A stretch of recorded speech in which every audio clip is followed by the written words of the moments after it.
Whoa. I'm in long-term recovery. And for what that means for me is I haven't used any booze, drugs, or anything for 24 years. Some of you might want to think I was like 6 when I stopped, right? I was actually 24, and I ended up in Kelowna, British Columbia. Hadn't been here before, and it was in July. And I got manipulated into coming up here so I could lay on the beach and get some recovery into me. And you know, I remember looking around at what a beautiful place this was, and I ended up going to my first meetings and getting into recovery, and from that point on, I've been one of the fortunate ones that I've never had to pick up and use again. And the other fortunate thing is I've been able to do all my recovery in Kelowna, and for 24 years I've been a part of recovery in Kelowna, and for 22 years I've worked in the field.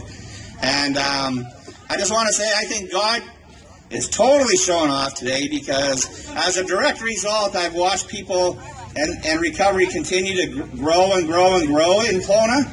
And there's other communities across Canada today. Mark my words, next year there will be more and more people doing this in other communities. And the other thing is I'll bet all of Joe's money that we're going to have this place pretty well full next year, because recovery rocks, right? Yeah. I want to let people know in our community that not only is it a great place to live and a great place to be, but it's an amazing place to recover, right? We got so many resources in the city of Kelowna, from detoxes to recovery houses to treatment centers to service providers and just people who care. And Kelowna has been spoiled by the amount of people that are here to help the person enter into recovery. And when I started at 24 years of age, there weren't any young people in recovery. You know, they were all like 30 and up. And a lot of them are actually 45 and up. And now when I look around in the recovery community, more and more people from the ages of 18 and up are coming in these doors. And they need to see people like me and other people who've made it and stayed sober and stayed clean in recovery, and also made recovery fun. You know, like, recovery is fun, and it's a lot of hard work, but you know what? I know a lot of people in recovery who have a lot of fun. And the other stigma that we need to really look at in our city today, we were talking with CHBC News, and you know, people need to understand that we have all kinds of people in our community in recovery. We got business leaders, we got husbands, wives, brothers, sons, community leaders, politicians. You know, we've got hockey players. We've got so many people in this actual community that you're doing business with on maybe a daily basis that are in recovery. And it's not that stigma that it's the guy down and out down there on Queensway.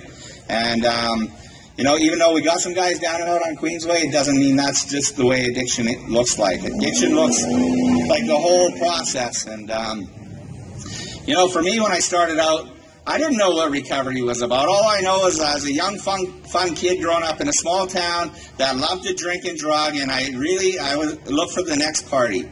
And I wasn't interested in school or work or any of that stuff. I just wanted to be at the next party, and I wanted to make sure that I was having a good time. And you know what? I did pretty good at that for quite a few years. And when I would go out, one thing happened to me. I remember when I was about 17, and I had some consequences from drinking and drugging. And you know, I remember thinking, I think I should stop. You know, this isn't really working. So with my best knowledge and my best attempt, I went to the few friends that I'd pissed off that night before, and I said, you know what? I'm not going to drink or drug anymore. And I said, and even more, I go, I don't want to treat you guys that way, all right? And at that moment, I was 100% serious. But you know what? They forgave me. And a couple of nights later, and I had a few showers and a bit of food in my belly, I was right back at it.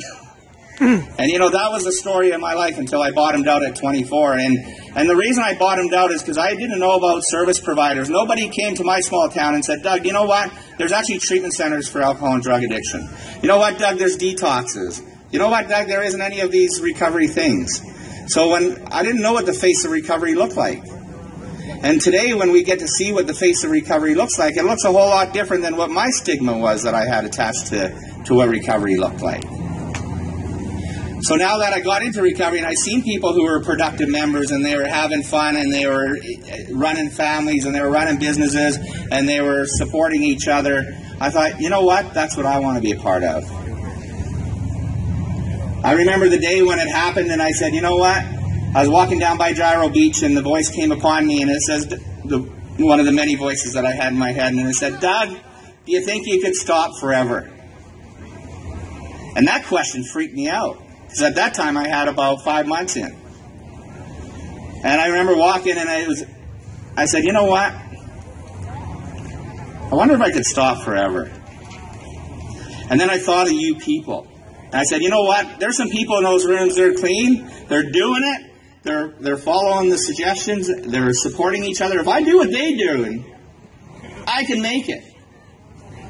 And that was the first time in my whole life that I ever believed for a second that I could make it. And at that point, I was a total game changer, and I've never looked back. From that point on, my life has continued to improve. The quality of life's improved. My friendships have improved. My relationships have improved. And, you know, now we can get on with the business of living, right? And when I look around today, I believe honestly that God is showing off in the city of Kelowna, because every day that God shows off in this city, there's more and more people, you know. I think, Don, we probably had 200 marchers go through our city today holding banners, right? There was 200 people who walked through our streets not saying, you know what, we're harming your city, we're doing dope in your city, and we're causing pain in your city. You know what, as a direct result today, there's like 200 people going through the city going, I want to be an active solution to what recovery looks like in your city. I don't care if you're young or old or what you're doing. On that march, there's no age requirement, right? I looked, I checked you out. There's some young, there's some old, there's some in-betweeners, right? And you know, I know tonight if we all stay in recovery and we continue to do what we do in recovery, there's going to be a whole bunch of people affected. And I bet you tonight, by the end of this day, because of recovery today, because of having this, somebody in the city of Kelowna is going to get well from seeing someone on that march, seeing it on the news tonight, seeing by walking through here. I bet you somebody's going to get the message, and we're going to have a new member real quick as a result of what we did here today. And that is awesome, right? The beautiful thing in here is we see a lot of service providers. When it comes to the true nature, there is no competition. When somebody reaches out, it doesn't matter if you're from a private place or a government place, or if you're from the guy off the street. If you need help, we'll help you in any way possible that's healthy, right? Because when people reach out, it doesn't matter what agency we're from. Our common goal is to help the guy trying to get in, right? And that's a beautiful thing. So I just want to say, I honestly believe and thank my God for how much He shows off in our city, and that He continues to do amazing work, because in '89 when I started my recovery here, there was hardly any service providers. So continue to watch how many service providers and how many people are in recovery today. It continues to grow, and it's going to be an amazing journey to see next year how many people we can get here, right?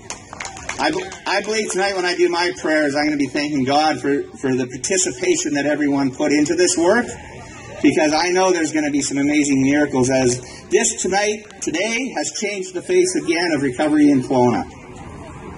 Because from this point on, we're going to continue to improve, and mark my words, next year there will be more and more and more, and one day we might not be here.